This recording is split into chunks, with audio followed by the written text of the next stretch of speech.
Let me start by saying, I thought it was going to be first and then we were going to have the panel, so I'm kind of reshifting a little bit in my way of thinking. A lot of things are being done right. A lot of things are being done right. So I hope as I go through this context, you may see a few other things that could enhance the kind of climate that we're trying to achieve at Big Walnut. One of the roles I had at Ohio State was chairing our behavior intervention team for about 20 years. And that was when we identified students who could be creating risk to the school, in all kinds of ways. What's important in that kind of assessment is really looking at, yes, you have to look at what are the risk factors, what are the mitigating factors, but the issue is the strategy. What's the strategy that you create to mitigate this situation and change this situation? And a lot of the people here talked about some of the strategies that they're doing, and I hope that we can enhance on that. Next slide, please.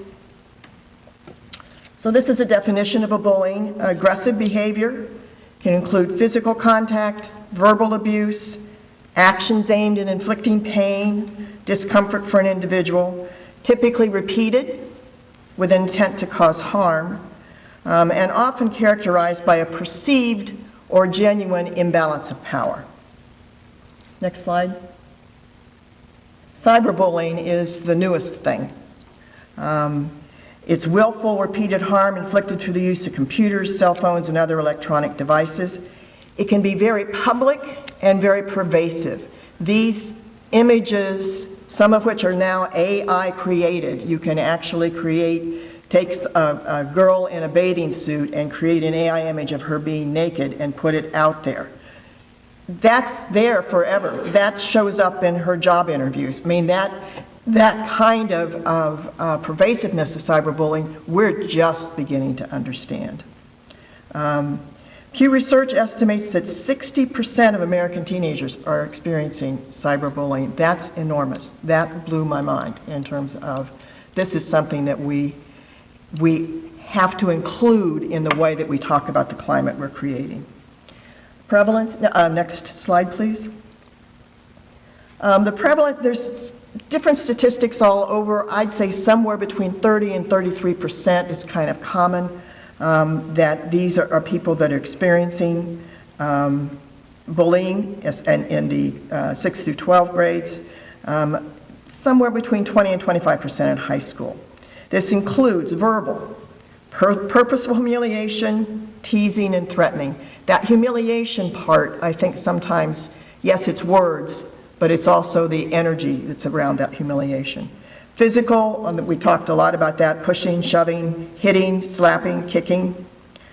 Relational, spreading false or harmful rumors, isolating students from peers. This is especially true in junior high, in middle schools, where students are trying to sort themselves into different social groups, and the social groups are kind of shifting. And so who's in and who's out, and how you get in and how you are seen as out. Spread rumors, isolating students from peers, posting embarrassing images in public spaces, damage to property, theft, altering personal electronic information, and then bias-based bullying. And they didn't talk about that in terms of looking at that in Big Walnut, but clearly there are targets based on characteristics of identity. And I think in our school district, economic diversity is a very real difference. That's a real range. I think that gay, lesbian, bisexual, any letters that you want to add to that part, and that's historically around the world has been an issue. And then think again, what are the other ways that have that kind of diversity that allows one group to isolate another group? Next slide, please. Okay.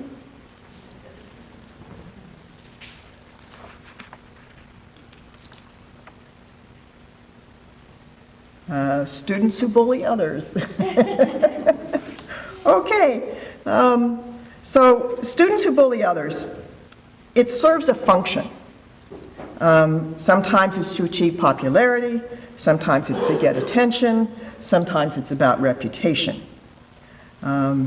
Students who bully are high risk for conduct problems of other kinds, school domestic violence, substance abuse. Cyberbullies may feel emboldened by physical separation and anonymity and the lack of school oversight. It's important and I think that especially our elementary school principal talked about trying to understand what this purpose is for the bully and then giving them other ways, more positive ways to achieve what their motivation is. So that listening part and really understanding where they're coming from and why they're coming from that place. Okay, great, we're here. And that understanding function can guide you to more positive ways. Next slide, please. Students who are bullied.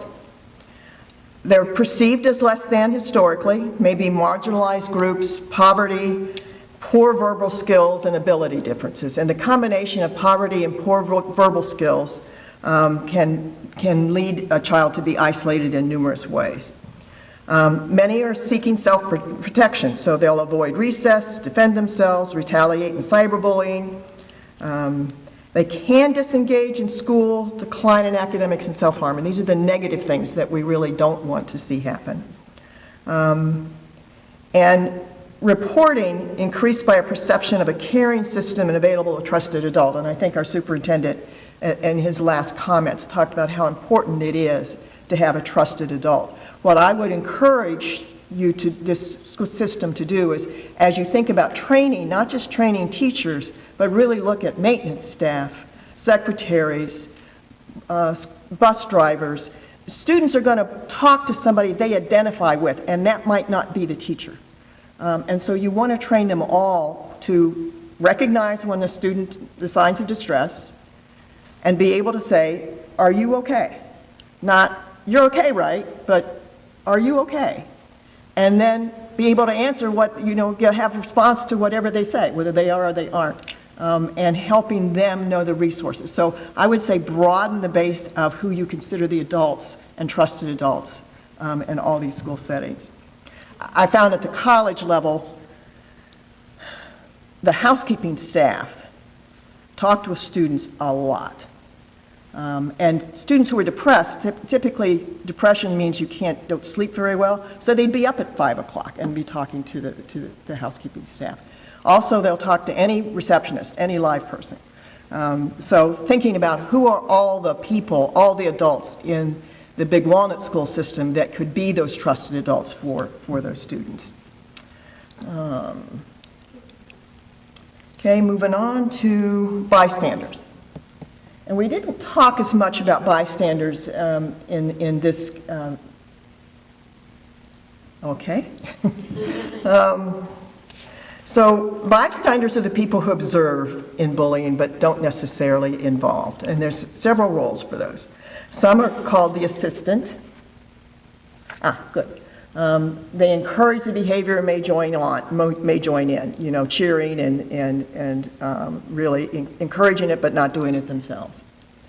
Some are reinforcers. They provide an audience. They may laugh or support or encourage bullying to continue. The issue of humor and how negative humor has gotten, again, because of TV and all the kinds of things we're exposed to, things that we think are funny that are not.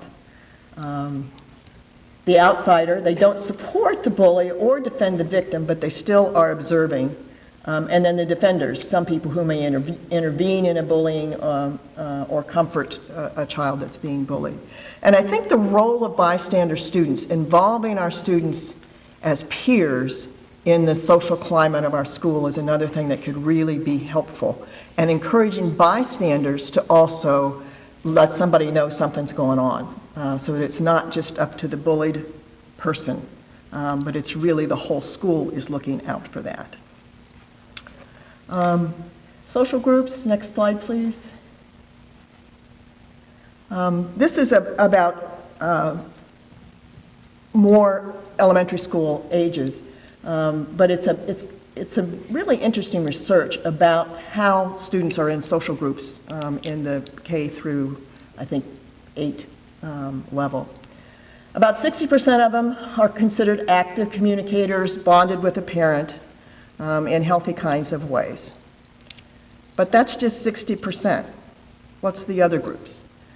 About 15% are considered neglected. They're shy, they're kind of invisible, they're not really liked or disliked, they just kind of are not present.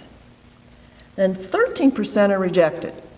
And rejected are the generally disliked. They tend to have low verbal skills, emotional regulation skills, sometimes in one of the out groups. And the last group is 7% are controversial. They tend to have high visibility, strong reactions, both positive and negative.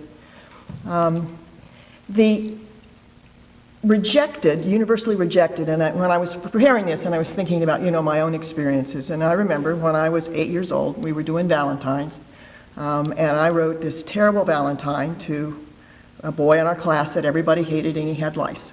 That was one of the reasons that we didn't. And back then, they used to actually look at your hair in front of everybody else. So the fact that the school counselor found lice meant everyone in class actually saw that. And I showed this Valentine to my mom because I was pretty proud about it. It was pretty clever. And she read it, and she looked at me. She didn't yell at me. She didn't say anything. She said, "How would you feel if you got this Valentine?" And to an 8-year-old, that was a really good question. And I threw it away. But it was, I think, that teaching empathy in terms of just asking, how would you feel if you got this at the ages of 8, 9, and 10 when they're not really thinking about implications for others.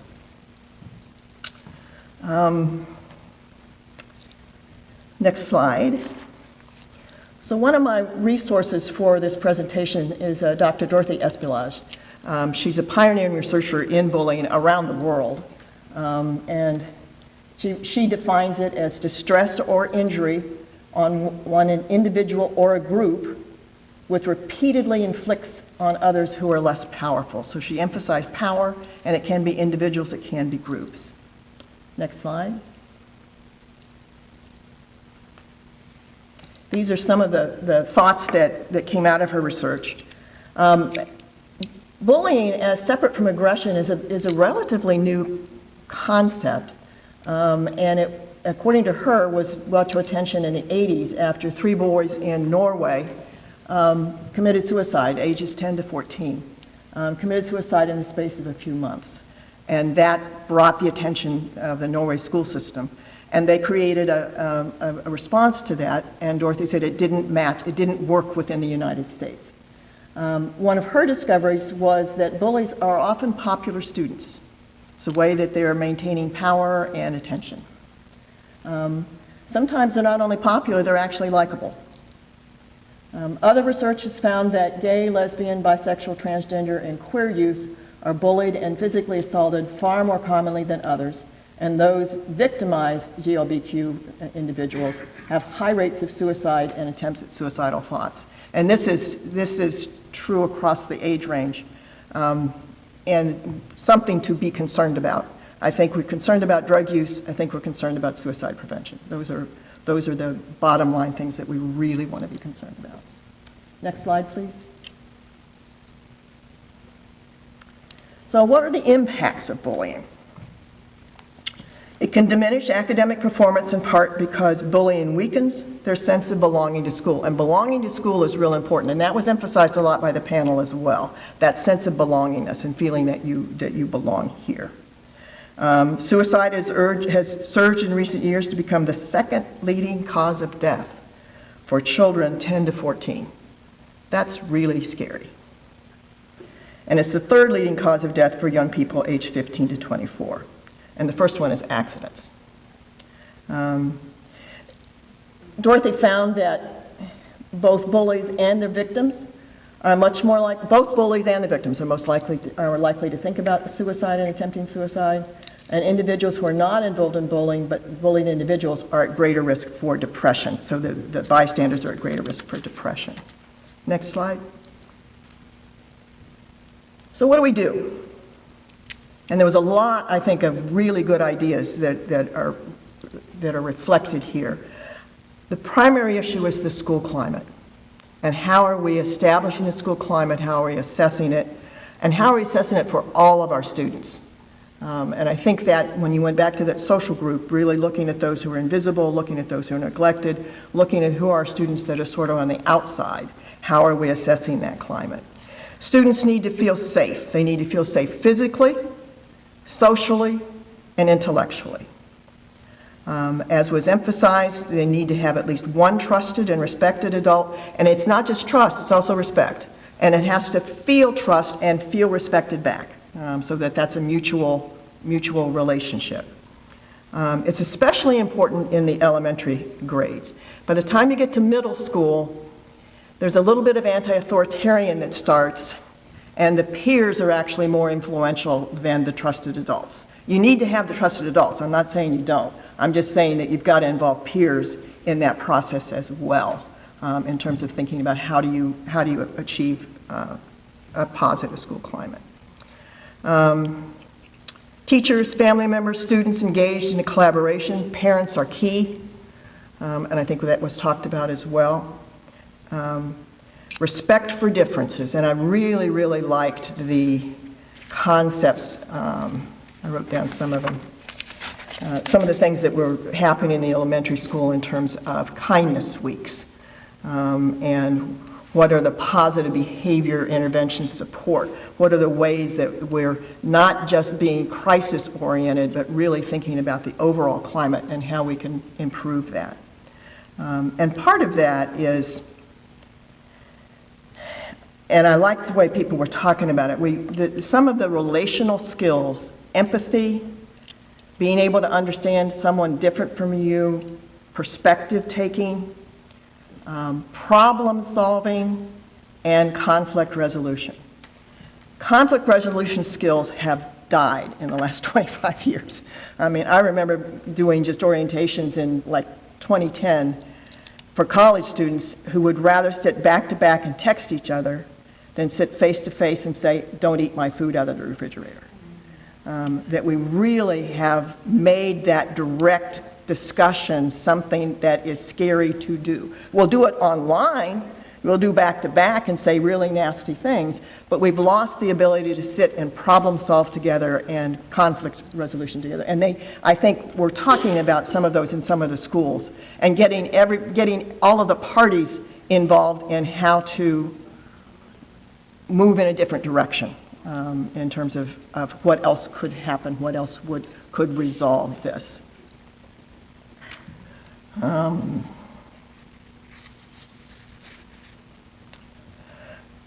It's really important to also listen, and I think the talk about listening.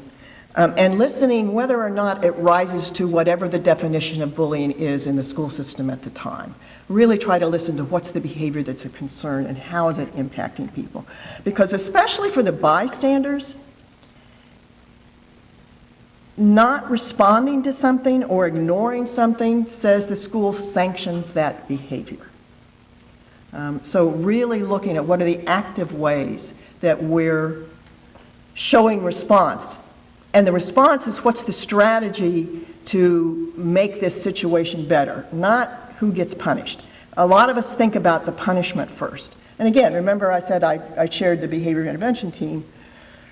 Well, you know, one of the solutions is to expel a student or ban them from campus. That actually doesn't remove the risk. It sometimes actually makes the risk bigger. So it's more what kind of strategy can you develop that's going to help someone meet whatever needs they're getting in a much more positive way. And I think that involves not only the teachers and counselors, peers, but really kind of the whole community and looking at what could we do that would improve the school climate for our students. Next slide. School climate dues. Whoops. Can we go back to school climate dues? Let's go back one.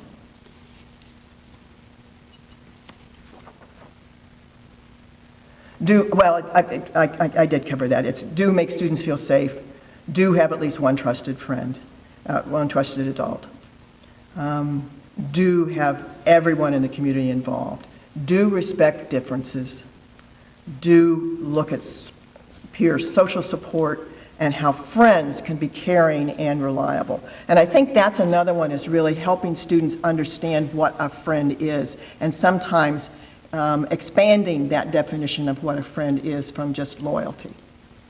Okay, next slide. School policies and procedures. So you want a school-wide anti-bullying, anti-violence programs, classroom projects, and those skill learnings, and I think you've got that. They were talking about this in terms of what we're doing in the elementary level, the high school red level, those kinds of programs, but they need to be kind of ongoing and get students involved in that in terms of looking at what's going to make the best climate for us. I talked about training for all faculty and staff, respect and listen to all concerns and complaints. Don't close your mind early, but really listen to them, and express commitment to their safety and their success, even if the behavior didn't meet some kind of criteria. But you're really wanting to say, we want you to be successful in the school system, both to those who are feeling victimized, those who are doing the difficult behaviors, and those that are watching and trying to figure out where they fit socially into this network of these experiences. And develop a process to mitigate risk and encourage positive behaviors. So my final slide, I contacted Dr. Espilage. I'm actually interact with her in some APA stuff. And I said, if there were 3 things today that you would say to school systems, what would they be? And of course, her first response was only 3. And I said, yeah. So the first is that the youth feel connected to the school, that school belongingness is so important, and that you have a trusted adult that is less likely to engage in bullying. Fostering school connectedness and opportunities for youth to get to know peers and staff. Second, be very clear about how you define bullying, how youth and parents can report when they experience it, and then follow through with the report, whether or not it meets criteria, but follow through with the behavior and with that relationship. And when you're, I think they all probably do this, but when you're exploring something, you don't interview them in front of each other. You talk to the bully by themselves, you talk to the victim by themselves, you talk to the bystanders by themselves. You don't do that in a public kind of climate, because then they're still jockeying for their social space in that relationship. And third, really involve youth, especially in middle and high school programs to address bullying and other issues of school safety. I'm 76 years old. I can tell students what they should and shouldn't do. I'm their grandmother, and maybe their great-grandmother. And the words I use are not going to be the words that make sense to the students. It's really important to get peers involved. You can say what you want to say. Well, I can. That's true. There's an advantage to full retirement. That's true. You can say anything that you want to say. But I think these are 3 good ideas, and I think a lot of it's in place here. I think it's expanding it to thinking about some broader circles. The last slide, and then we'll come back to this. Just the last slide is my references. If anybody wants these or the references, Linda's got a copy of it, and so we can do that. I guess we're not taking questions. Superintendent, sir, any final comments or comments that you would make in terms of how this fits with what's going on in the school system? No, I appreciate what you shared. There's definitely some things that we can look at about improving, but glad to hear you didn't say, oh my goodness, your school district's so thank you. No, everybody in this panel was really dedicated to the kinds of things that we're talking about in terms of how to make this better. And I think you can be really proud of that. It's expanding it and really looking at who becomes victimized shifts, and so really staying tuned in to how that's happening and who that's happening to, especially if there's out groups, and what's that about. Thank you very much. I appreciate your attention, and hopefully the rain is stopped by the time we have to leave.